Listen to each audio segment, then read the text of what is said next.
Halo guys, tahun 2023 tinggal kurang dari sebulan lagi. Itu artinya biaya admin dan layanan Shopee sebentar lagi juga akan mengalami peningkatan.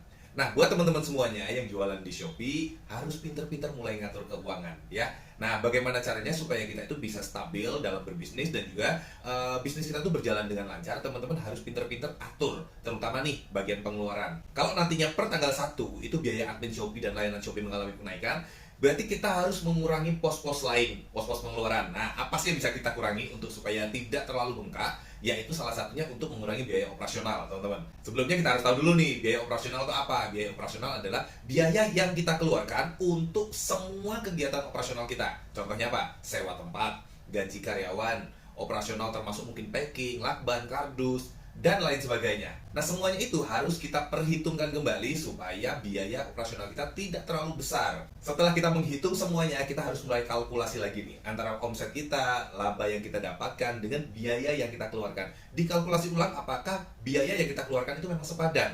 Kalau memang enggak ada salahnya kita mulai memikirkan untuk mengurangi. Terutama kita mulai urutkan dulu ya. Teman-teman harus mulai urutkan dulu dari prioritas nih. Manakah yang memang biayanya paling besar? Contoh, biasanya paling besar itu adalah untuk sewa tempat.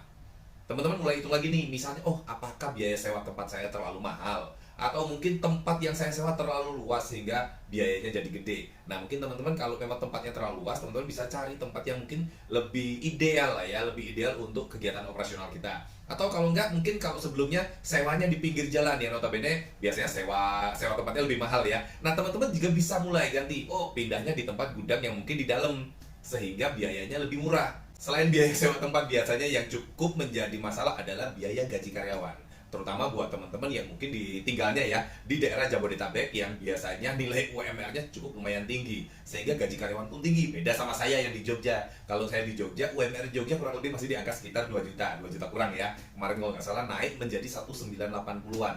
Jadi masih di bawah 2 juta. Beda sama teman-teman yang daerah Jabodetabek nih. Ya, Jabodetabek kalau nggak salah udah di atas 4 juta. Nah, tentu biaya operasional gaji karyawan ini itu akan menjadi momok serius buat teman-teman. Nah, teman-teman harus memperhitungkan efektivitas kerja setiap karyawan. Apakah untuk mengurusi satu akun atau mengurusi satu pekerjaan dibutuhkan hingga 5 orang gitu. Kalau ternyata bisa dilakukan hanya oleh 2 orang saja, why not? Ya. Jadi kita bisa berhemat untuk membayar gaji 3 orang gitu, teman-teman. Ini pengalaman saya kemarin yang waktu saya buka kafe ya. Buka kafe di awal-awal itu, saya buka kafe itu saya mengerjakan sekitar 22 orang.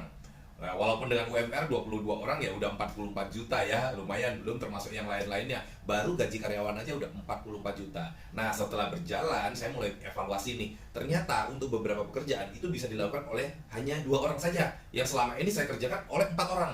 Sehingga double-double.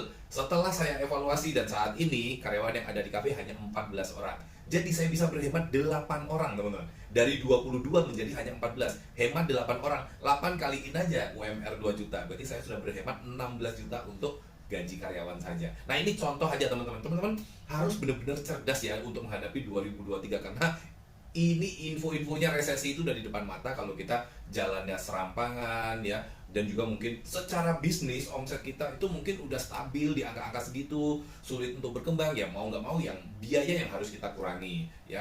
Tapi bagus nih kalau teman-teman bisa meningkatkan omset dan belajar tingkatkan omsetnya sehingga omset kalian meningkat, itu salah satu opsi terbaik. Tapi kalau misalnya omset kita sudah stabil nih ya, sudah stabil di satu angka tertentu, tentu yang harus kita pertimbangkan adalah efisiensi biaya. Seperti yang saya sampaikan tadi, efisiensi biaya operasional, termasuk sewa tempat, dan yang paling gede tentu gaji karyawan, dan juga yang lain-lain ya, packaging, bahan baku, listrik, air, banyak sekali. Teman-teman harus pertimbangkan semuanya supaya tidak terlalu boros. Setiap bisnis kita tuh punya skala yang berbeda-beda, teman-teman ya. Kalau teman-teman mungkin ada yang punya karyawan 100, tentu memang volume biayanya juga gede dibanding teman-teman yang punya hanya 3 atau 4 karyawan. Buat keputusan terbaik supaya bisnis kita itu bisa berjalan dengan baik di tahun 2023. Terus praktekkan apa yang telah saya sampaikan kepada teman-teman, bagaimana tips meningkatkan penjualan, tapi juga teman-teman praktekkan bagaimana menjaga keuangan kita supaya nggak bocor, terutama di biaya operasional. Semangat menyambut 2023. Cayo!